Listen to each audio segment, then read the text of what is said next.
The following is a presentation of the Eagles Sports Network. All right, back on the Domino's post-game report as Carson-Newman prevails over the Franklin Pierce Ravens by a final score of 27-6. I'm Adam Cavalier alongside Carson-Newman head football coach Mike Clowney. Mike, get up in the third quarter, then play keep away. Felt like vintage Carson-Newman football at times today. More than 250 yards rushing, controlled the ball. What did you see out of your team today to pick up win number 1 of the season? You know, for me, it always goes really back to the off-the-field stuff. You know, I think, really turning point for me was halftime. You know, when it's time to go talk to the team, I'm sitting there about to talk, and I'm like, I want to know what they think right now. And so I asked them, I said, hey, tell me what's going on. And then the sentiment was that they weren't satisfied about where we were at halftime. They felt like we were a better football team than where we were playing. And to be able to come back out at the half, I think we got to stop. Then we drive? Either we drove or we got to drive together, and then we got to turn over. Was able to score, but then I think the punt down here we got inside the 5. And that's where it's a great opportunity to we talk about moving the ball, being consistent, to put a 95-yard drive together there and go finish it with a score. Pretty much kind of kill the third quarter. I thought that was a big step forward for us. You bring up that possession. It went punt, the snap over the head of Franklin Pierce's punter Benitez, set you up at the 19. You punch it in 59 seconds later. Force another punt, then the long drive. 12 plays, 95 yards. Took 6:17 off the clock. The longest drive for Carson-Newman football since the first part of 2019. What'd you see from a consistency standpoint from your team today? I think that was kind of a team effort. You got several different guys touch the ball on that drive. Offensively up front, we were able to get the ball, moving inside. I thought the backs ran hard. We had to put the ball on the perimeter a couple times. And then the big thing we talk about our team, be the one, somebody making a play. Tyree's able to finish it off with a reverse the field play. And it wasn't just Tyree, and we talked about this before the game. Normally great plays come because everyone else is doing what they're supposed to. We get a couple of guys get back in position to get a block or two, to spring him and finish that. So that was good to see. Braxton Westfield, 14th career receiving touchdown today. He was out who started the scoring. Now tied for 6th in Carson-Newman history with two guys pretty familiar with, Leonard Weaver, who's on the staff, and Alvin Sanders, who's coaching just down the road in Morristown. What's that mean to see him kind of etch himself a little bit deeper in the record books?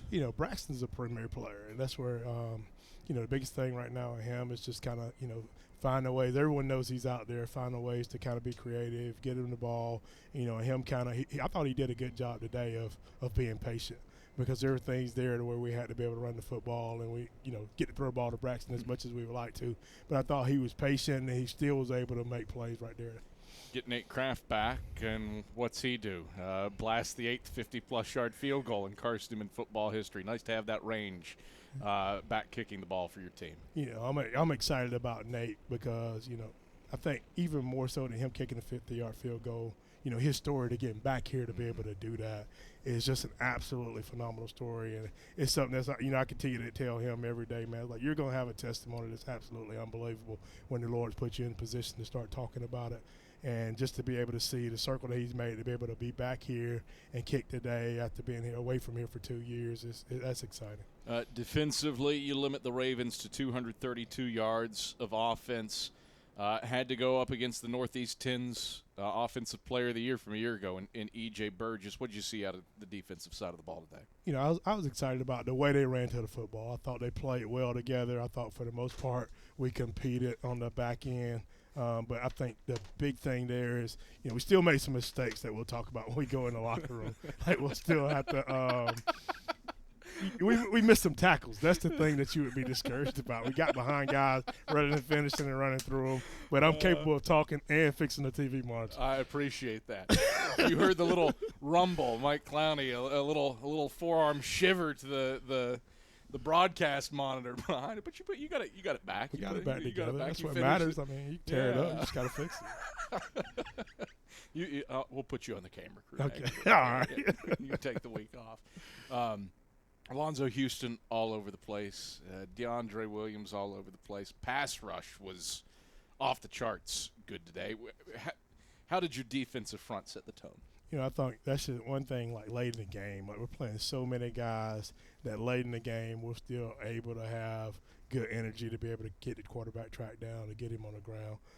Dre and Lonzo, two guys in there, they just run well. I mean, they do a good job. Both of them play a lot of football. They're both going into their fifth year. They're kind of few of those guys that we have, and so you kind of expect that from them. Turn your attention to the Limestone Saints. What is there to improve upon? Back-to-back home games when you welcome in your first SAC opponent and a non-division opponent, Mountain versus Piedmont, to start league play. I think for us, I mean, as we talked about them, we got just a little bit of time to enjoy this game, and then we'll jump into Limestone. So we haven't done a whole lot of just kind of watching and studying. So the biggest thing is going to be for us to make the corrections we need to make from this game to get us to where we need to get. All right, Mike Clowney, pleasure as always. Congratulations on moving to 1-1. Thank you. That is Carson-Newman head football coach Mike Clowney. Domino's post-game report rolls on.